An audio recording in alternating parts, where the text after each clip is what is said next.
नमस्कार दोस्तों, मैं हूं आप सबकी दोस्त स्निग्धा और फिर से स्वागत कर रही हूं आप सबको आप सबकी अपनी चैनल हिंदी क्लासेस स्निग्धा पर।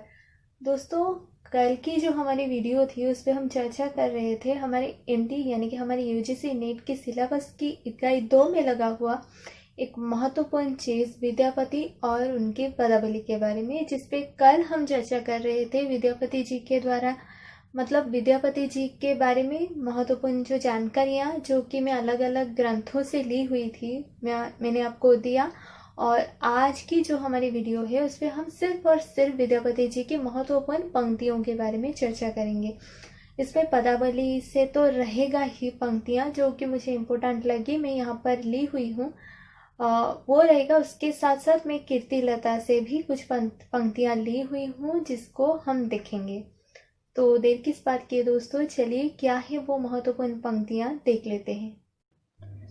तो दोस्तों, अगर पंक्तियों के बारे में बात करते हैं तो पहले हम बात करते हैं कीर्तिलता से शुरू करते हैं। कीर्तिलता में उनके आश्रयदाता कीर्ति सिंह की वीरता का चित्रण है और यह अबहट में रचित एक रचना है, याद रखिए। कीर्ति सिंह उनके आश्रयदाता थे जिनकी वीरता का वर्णन इसमें है। जैसे कि कीर्ति पताका के बारे में अगर हम बात करते हैं, हम बात कर चुके हैं पिछले वाले वीडियो में, उसमें उनके घनिष्ठ मित्र भी कह सकते हैं उन्हें, उनके आश्रयदाता भी शिव सिंह के, महाराज शिव सिंह के वीरता का जिस तरह से वर्णन है, कीर्तिलता में उनके आश्रयदाता कीर्ति सिंह की वीरता का चित्रण है। अब देखते हैं इसके जो प्रमुख पद है वो क्या क्या है। तो ये इम्पोर्टेंट है दोस्तों, इसे देख लीजिए। देसिल बायना सब जन मिट्टा ते ते सन जपों अबहट्टा। यहाँ से पता चलता है कि कीर्तिलता अबहट में रचित हुई है, इसका रचना हुआ है अबहट में। तो इसे याद रखिए, देसिल बायना सब जन मिट्ठा ते ते स जपों अबहट्टा। फिर आता है जो सेकंड इसका जो पंक्ति है वो इस तरह से है। रज लुद्ध असलान बुद्धि विकम वले हरल पास बैसी विश्वासी राय गए निसर मारल। और एक बार बोल देती हूँ दोस्तों, ये अबहट में रचित है तो आपको समझने में तो थोड़ी सी दिक्कत होगी। आप पंक्तियाँ याद रखिए, अगर आपको समझना है तो आप मुझे बोलिए, मैं आपको समझा दूंगी। राज लुध असलान बुद्धि बिकम बले हरल पास बैसी विश्वासी राय गए ने सर मारल। यहाँ पर महाराज कीर्ति सिंह की ही वीरता का वर्णन हो रही है। मारंत राय रनरोल पड़ू मोइनी हा हा सद हुआ सुर राय नयर नर अर रमणी बाम नयन पस्पूरिय धुआ। फिर आता है कतहूँ तुरक वरकर बार जाए ते विगर धर धरी अनय बाभन वरुआ मथा चढ़ावा ई गाय का चरुआ। फिर से आपको बोल देती हूँ दोस्तों, कतहु तुरक बर कर बार जाए ते विगार धर धरी अनय बाभन वरुआ मथा चढ़ावा ई गाय का चरुआ। फिर आता है पुरुष कहानी हो कहो जसु पस्थावे पुन्नु। पुरुष कहानी हो कहो जसु पस्थावे पुन्नु। फिर अंतिम और मेरे हिसाब से बहुत ज़्यादा इम्पोर्टेंट पंक्ति ये है दोस्तों। बालचंद विजा बहु भाषा दूह नहीं लगाई दुजन हासा। बालचंद विजा बहु भाषा दूह नहीं लगाई दुजन हासा। तो दोस्तों, अब हम बात करते हैं पदावली के बारे में। तो थोड़ी सी विस्तृत रूप में हम पदावली को जानेंगे, क्योंकि पदावली ही लगा हुआ है हमारी नेट की सिलेबस में, विद्यापति की पदावली। तो सबसे पहले तो याद रखिए, पदावली जो है विद्यापति जी की, ये मैथिली भाषा में इसका रचना हुआ है। और अगर हम पदावली के बारे में बात करते हैं दोस्तों, तो विद्यापति की प्रसिद्धि उनकी पदावली के कारण ही हिंदी साहित्य में सर्वाधिक है। विद्यापति की जो प्रसिद्ध है, उनकी प्रसिद्धि है, वो पदावली के कारण ही हिंदी साहित्य में सर्वाधिक है। यह विभिन्न समय में लिखे गए मुक्तक पदों का एक संकलन है। विभिन्न समय में उन्होंने जो मुक्तक पदों को रचा था उसका ही ये संकलन है। याद रखिए, पदावली जो है विद्यापति जी के विभिन्न समय में, भिन्न भिन्न समय में उन्होंने लिखा था। जो मुक्तक काव्य पदों का जो रचना उन्होंने किया था उसका ही ये संकलन है, जो कि लोक भाषा मैथिली में लिखी जाती रही है। उन्होंने रचा था अपनी ही भाषा, लोक भाषा मैथिली में ही इसका रचना किया था। कुछ लोग इसे दोस्तों ब्रजबोली भी कहते हैं। मैथिली को कुछ लोग ब्रजबोली भी कहते हैं। दोस्तों, विद्यापति की पदावली को देखकर ये आपको लगेगा कि विद्यापति जयदेव के गीत गोविंद से प्रभावित होकर मधुर और कोमलकांत पदों में विभिन्न रागों में गाने के लिए इसे यानी कि पदावली की रचना करी है।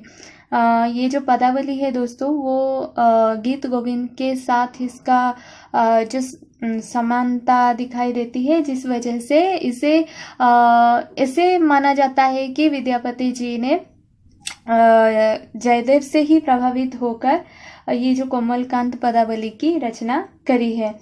और हाँ दोस्तों, इस कृति के माधुर्य और गेयता के कारण विद्यापति को अभिनव जयदेव कहा गया है। और अभिनव जयदेव ये जो उपाधि है उन्हें किसने दिया है? उनके आश्रयदाता शिव सिंह ने ही, महाराज शिव सिंह ने ही, तिरहुत के राजा शिव सिंह ने ही उन्हें अभिनव जयदेव की उपाधि से विभूषित किया है। और वो किस वजह से किया है? क्योंकि ये जो पदावली के कारण ही उन्हें अभिनव जयदेव की उपाधि से विभूषित किया गया है। और इसकी जो पदों की संकलन के बारे में अगर हम बात करते हैं दोस्तों, सर्वाधिक संख्या में हमें नागेंद्रनाथ गुप्त के संकलन में देखने को मिलती है, जो कि 245 है, जो कि नागेंद्रनाथ गुप्त ने संकलित किया हुआ है। उसकी जो संख्या है 245 है। तो यहाँ पे दोस्तों प्रमुख पंक्तियाँ पदावली से: सुधा मुख के विहि निर्मल वाला, अपरूप रूप मनोभाव मंगल, त्रिभुवन विजयी माला। दोस्तों ये याद रखिए, ये मैथिली भाषा में रचित है। जैसे कि कीर्तिलता हम देख रहे थे, जो कि अबहट में जिसका रचना किया गया था, उसी तरह से ये मैथिली में रचित पदों का संकलन है।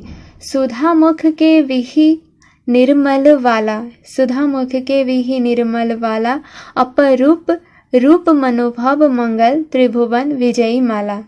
फिर खने खने नयन कौन अनुसराई, खने खने नयन कौन अनुसराई, खने खने बसत धूलि तनु भराई, खने खने नयन कौन अनुसराई, खने खने बसत धूलि तनु भराई।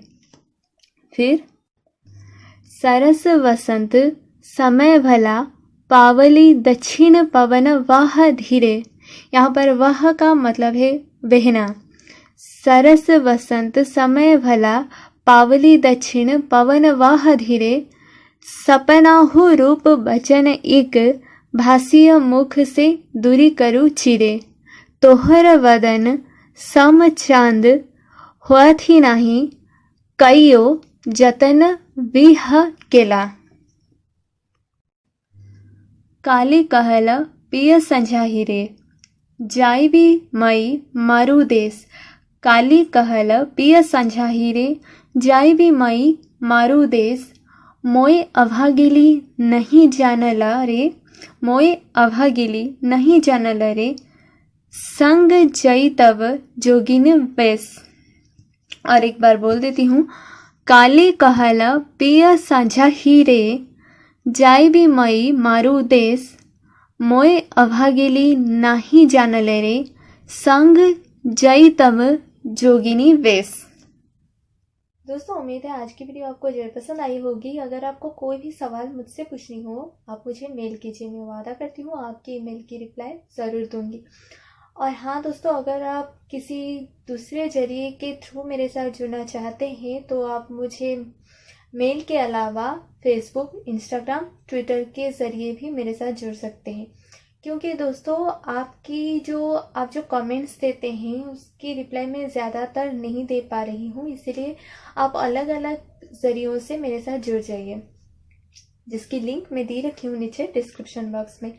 हाँ दोस्तों, ये जो पंक्तियों के बारे में हम चर्चा कर रहे थे ये काफ़ी इम्पोर्टेंट है, क्योंकि नेट के जो एग्ज़ाम में पंक्तियाँ भी पूछी जाती है।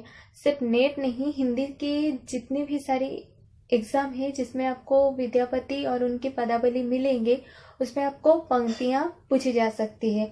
अगर हम बात करते हैं हमारी NTA नेट के एग्ज़ाम में, तो आपकी जो मैचिंग आते हैं ना, जिसमें आपको मैच करना पड़ता है, उस पर आपको एक तरह पंक्तियाँ भी दे सकते हैं वो, और दूसरी तरह आपको कवियों का नाम दिया जा सकता है जिसपे ये पंक्तियाँ भी आ सकते हैं। इसीलिए आप ये जो पंक्तियाँ हैं उसे याद रख लीजिए, जो कि आपके लिए अच्छा रहेगा आपके एग्ज़ाम के पॉइंट ऑफ व्यू से। तो आप सबके साथ बहुत जल्द मुलाकात होगी दूसरी नई वीडियो के साथ। तब तक के लिए नमस्ते।